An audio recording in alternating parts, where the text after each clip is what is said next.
galatoomii yaasuu galatoomii guddaa galatoomii. Bismillah. Ashamaa harka foonii hordofte yaasuu birraa hundi keessan bakkuma jirtanitti nagaa rabbi isinitti haa ta'u. Soomanni guyyaa muraasa qofaa ta'e kanaaf alhamdulillah rabbi nurraa qeebalu rabbiin gartee biyya keenya kanallee biyya quufaa biyya milkii biyya jaalalaa biyya nagaa nuufaa godhu hamtu takkallee rabbi nurraa qabu. Arraan tana waa lama yookaan waa sadii isiniif qabadhee dhufeetiin jira. Shamarran keenya kan biyya Beerut jiran rakkina isaanii keessaan dhufanii natti himaa turan. San gartee waan tokko tokko irraa isinitti himuudhaaf hin dhufe. Inni tokkoffaan alhamdulillah rabbi fi galnaa ga'u rakkina san nama sadiif furmaata rabbi nargaare furmaata godheef hin jira nama sadiif nama shan ammoo karaa imbaasii argeetiin jira kana takka takkaan gartee dabaasa isiniif hima. Shamarra takka waggaa tokkoo fi ji'a 4 mindaa osoo hin kaniniif dalagaa turte. Shamarra san bilbila asirraa dawwalee fi mindaa isiidha akka kennaniif godheef hin ture rabbi fi galnaa ga'u anaa miti. Osoo anan ta'in rabbiin na gargaaretti rabbi fi galnaa ga'u dawwalee fi wajjin haasawee mindaa isiidha akka kennaniif godheetiin jira. Isiillee gartee yeroo muraasa booda karaa biyyaanii galchina jedhanii garuu ammaaf hin galchinu hanga gartee nama harkannoo jedhanii it's okay harkoon qabu waannan isumti nagaa ta'uudha. Garuu sooshaal miidiyaa irratti bakka nan baasin jette baasuullee hin fayyisaniif hin dhiise. Shamarree takka ammoo ji'a 9 dalayde mindaa isiidha akkasuma dhorkatin jechuudha. Tanallee mindaa isiidha irraa fuudheefiitiin jira kananiif jiranii isiin yoo dandahame warri isiin bira dalaydu gartee akka jedhanitti soomana booda ji'a tokko booda yookaan immoo ji'a 2 booda ni galchina jedhanii rabbiif galnaa ga'u. Shamarreen sadaffaadha waggaa tokkoo fi ji'a 7 dalayde mindaa isiidha hin kanineef. Waan ajaa'iba isinitti ta'u garuu nuti kaniinee fi jirra jenna isiin waggaa tokkoo fi ji'a 7 hangatti jarri immoo isiin bira dalaydu nuti miindaan isiin bira qabdu kan ji'a 6 qofaa jedhanii kan nuti kan ji'a 6 kan gartee isiin bira qabdu ni kaninaa fi garuu isiin sirriitti lakkaachuun beektu maal jedhanii maalan godha firen kana ture jechuudha.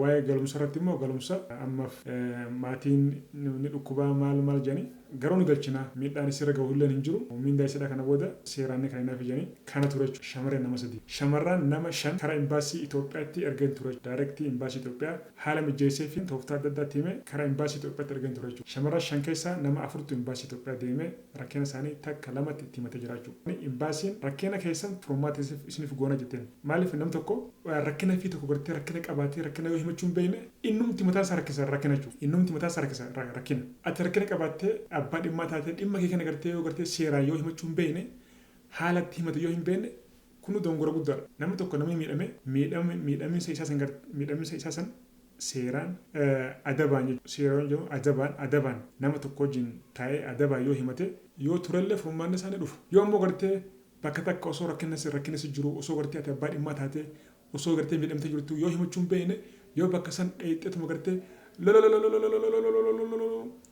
yoo waan magartee akka gartee nama mara taate namni gartee nama fayyaa wajjin taa'ee haasaa jechuudha. Nama fayyaa wajjin taa'ee takka lama jee haasaa malee nama gartee maraata achuma gartee jeetuma gartee waa dhibba haasa'u xiqqisho gartee ulfaata jechuudha. Kana hoggaan jumaalee imbaasii yeroo deemtan seeraan gartee seeraan hoggaan adabaan tartiibaan namatti dhiyaattanii rakkina keessan miidhamtanii jirtanii dhugaadha. Adabaan yoo himattan namni isin gargaara.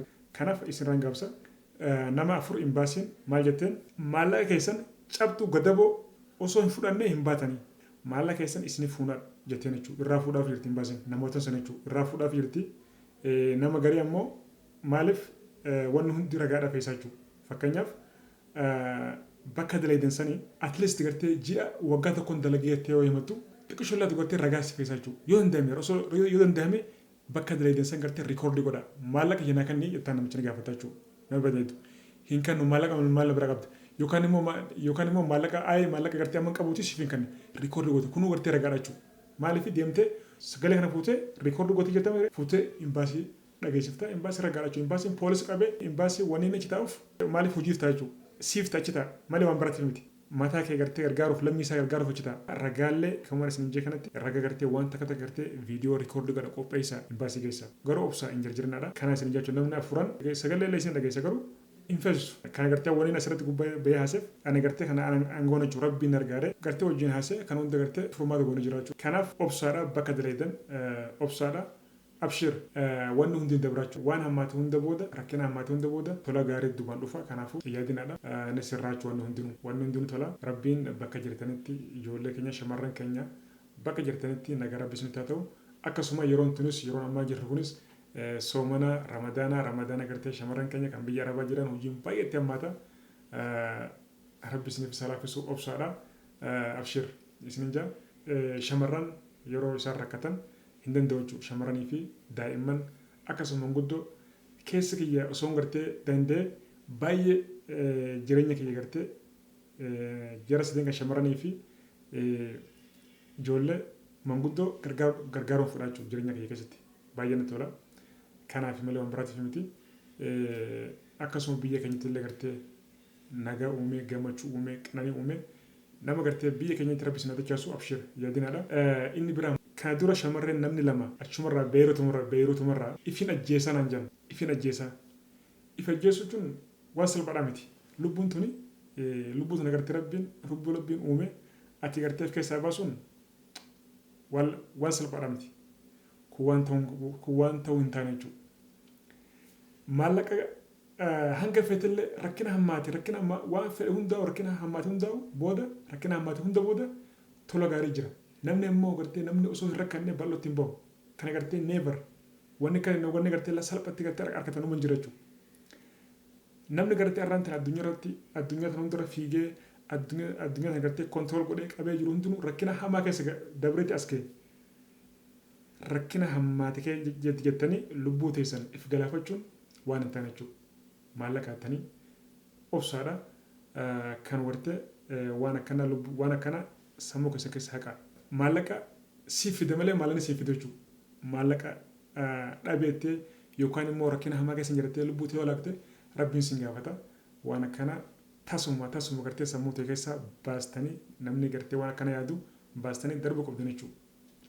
Kana isin jaa rabbiin gartee nagaa rabbi isinitti haa ta'u bakka jirtanitti inshaallah rabbiin nama rakkate hundaa'u furmaata rabbi haa kennuu fi furmaata rabbi haa fiduu fi rabbi gartee jaalalaa fi gammachuu hunda keenya gartee rabbi wal nama jaalachisuu biyya keenya kanas nagaa godhee uummata keenya kanallee rabbi wal jaalachisuu isin jaa galatoomaadhaan dhiifama abshir viidiyoo biraatiin hanga wal dachaanutti nagaan naaf tura hamtuun isin arkin isin jaa baay.